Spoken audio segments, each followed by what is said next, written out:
Top of the morning to you. Well, it's not morning, it's actually technically afternoon. Just barely though. And of course here comes the wind, my old friend. It comes to mess over my videos with buffeting noises. I want to talk to you a little bit about a kind of a potential valuable accessory for your shortwave radio or monitoring listening. That's little personal or old cassettes that record. These are all personal recorders. They're kind of like the memo recorders, dictaphone type thing. Although these two are digital, this is a little micro cassette. It's pretty old, but it's still fully functional. This is actually an old realistic. And it uses the micro cassette. I'm gonna say cassettes. Somewhere is a jack. There it is. Uses the little baby cassettes. I think that might be an hour.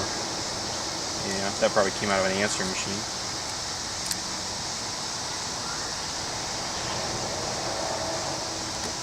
And there's nothing wrong with that, other than it's a little older technology. These are more modern. They're totally digital. This is a little Olympus pocket recorder.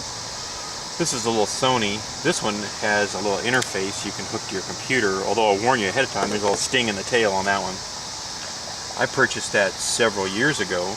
It's a ICD-P 520, and it has a USB cord and some software with it. It was rather nice. Unfortunately, it only works with Windows XP, and the manufacturers chose not to update the drivers, which for that part of the product makes it kind of useless unless I back up and get an old machine up and running.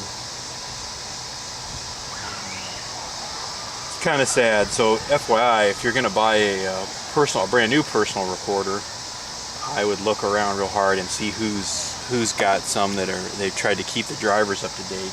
To me, that's a kind of that's a cruel joke or cruel trick. Basically, you make the product useless, and then you got to run out and buy another $50 device, which I believe that was. I believe it was $49.95. I really like it, but it's kind of crippled now. Although that could have there is a little silver lining in that dark rain cloud. If you find something like that at a garage sale and they have the software with it, and they're well, that has software, it works with that. Well, you might look it up on your smartphone or just have some knowledge of it. It may not be compatible with the newer versions of Windows, and you might be able to talk them down and say, well, it's old, antiquated junk, I'll give you a couple bucks for it. So you might get, the recorder part is still pretty usable. A lot of these are just all self-contained. They run on a couple pin lights, and a lot of them have a built-in microphone, although some of them take external mics. Like you could use an external mic to plug in there. My suggestion is that you make a little adapter to hook that directly into your shortwave radio, into the earphones. You might have to do a little work. The level of the audio signal might be too high out of there. You might be able to adjust it with the volume control, but my suggestion is you do some investigation and some testing before you just plug it in. These probably have what's called microphone levels, and the audio that comes out of the shortwave radio is probably at a line level. You'll have to make an attenuator or a pad. Radio Shack at one time did sell a little pad that looked like a little tube, but it's easy enough to make, and you can buy a handful of resistors, and you'll need a cord and with a couple plugs. It's pretty easy little project. If you want to put it in a little box, that's fine. You could just make a welted up place and tape it up real careful, or put it in a pill bottle, or use your imagination. Like I said before, this hobby doesn't have to be expensive, and what's kind of fun is some of the things you can do to enhance it that aren't expensive that are fun. I got that recorder at a garage sale for a couple dollars. That I paid real money for, and I got that at a garage sale for $5, and it works just fine. I believe it stores a couple hours of audio. Don't be afraid to get out the old standby, the good old cassette recorder. You can get a cassette recorder. This happens to be a Radio Shack. They had the CTR series. I believe it was cassette tape recorder. They had a number of these, and I believe this is a CTR 60. They had a CTR 90, I believe. That one worked with some of their computers, their early first computing systems like the TRS 80, if those of you remember that. And amazingly enough, those cassettes were really built very well. They're built like little tanks. They can run on batteries, or plug a cord directly in them, or a wall pack that's 6 volt. They have a built-in mic, but they also have things for mics and auxiliaries and speakers. And it's not a bad little cassette recorder for, you know, if you found it at a garage sale or a estate sale or a flea market or something for a few bucks. You might have to do a little digging to find some cassettes, but from time to time I see brand new cassettes in bulk for no money at all. And it's still a form of, you know, usable form of media if you don't want to spend a lot of money. If you have a personal computer, you can use that to record programming. There's nothing to stop you there. Might add a little more organization, might save some space. All these, you know, all these things are perfectly usable, and you know, nobody's going to cry their eyes out if you use an old, you know, if you go out and get a wire recorder and use it, which I've done before. Nobody's going to say anything. I mean, if they do, they're not being very thoughtful. You know, everybody wants the latest technology, but unfortunately, you know, you may have limitations on your budget. Maybe you just don't want to spend a ton of money. Well, you know, a $5 solution might be a pretty good way to fix that, or a $2 solution. I will warn you a little bit on these microcassettes that there are technically two different types of cassette cartridges. So you might have to do a little investigation if you get a hold of one of those. Although I found plenty of these floating around, or old answering machines with those cartridges in them. There's tons of them lying around. A lot of times they're free for the grabbing. Sometimes you'll get a cassette with 5 or 6 cartridges, and they work just fine.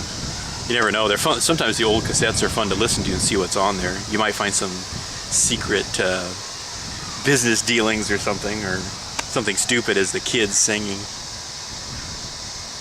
So any one of those solutions would be perfectly usable. I kind of like recording some of the programs, A, because I want to time shift them. I don't want to sit there and listen to them.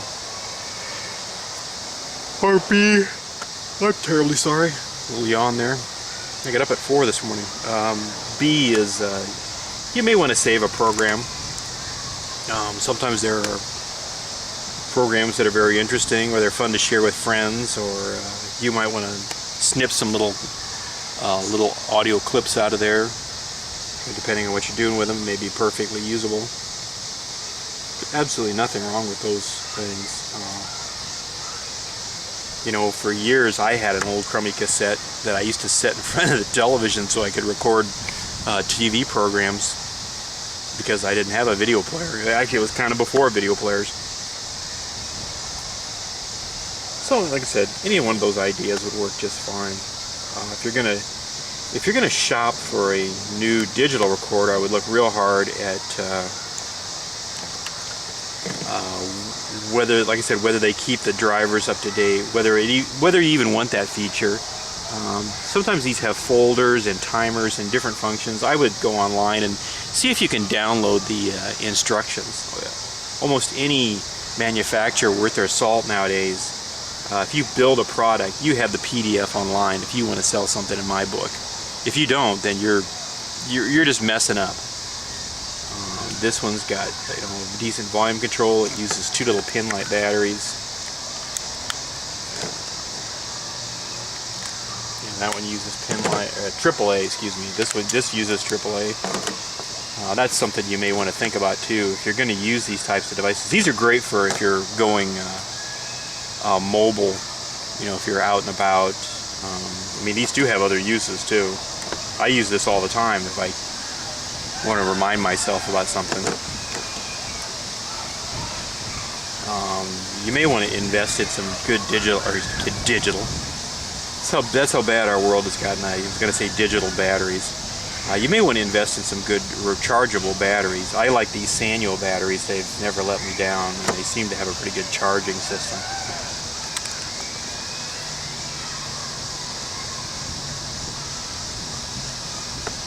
And that way you can use it for other things, and it's pretty easy and compact. I mean, all this, all this could be rolled up and put into a little case. Actually, a pretty nice little carrying case for all this stuff. You don't have to necessarily buy one.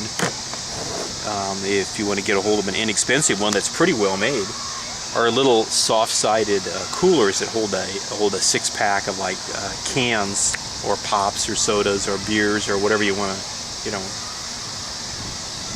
think about. Those things are pretty heavily made. They're pretty much waterproof, which is nice. If you get caught out in the rain, you don't want your stuff getting wet.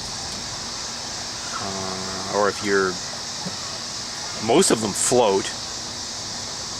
If you happen to be on a boat and knock the thing into the water, it's not gonna sink to the bottom with your valuable toys. And they're somewhat resistant to heat, so if you leave it in the car, you won't bake the electronics. And they're soft-sided. They're pretty puffy too, so they got a nice cushioning to them. And they're free for the grabbing. Go up to the, your bank might give one away with a new account, or if you've been there a long time, tell them you want one because you've been a good customer for 20 years. Tell them not to be such a bunch of cheapskates, and tell them you don't want the calendar, you want the soft-sided cooler. A thrift store would yield one of these, a garage sale, everybody and their brother's got these things laying around. A lot of this stuff, I suggest you look around a little bit. You can find perfectly usable stuff that's not beat up for $5. That was probably a $50 recorder at one time, and it still functions just fine.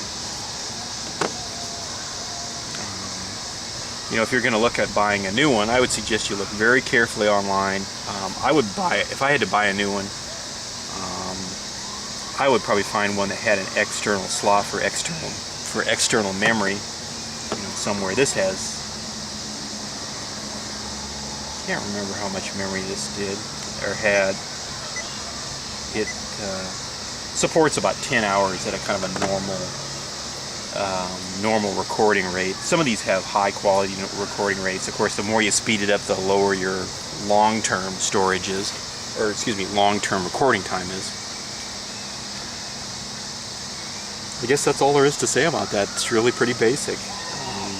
It's an easy accessory to add to your, scanner, to your shortwave listening, whatever sort of radio monitoring you're doing. It's a good way to keep track of things. Sometimes you get my favorite trick is, you find a station and they're playing their programming or playing music, and they don't announce who they are or what they are for hours.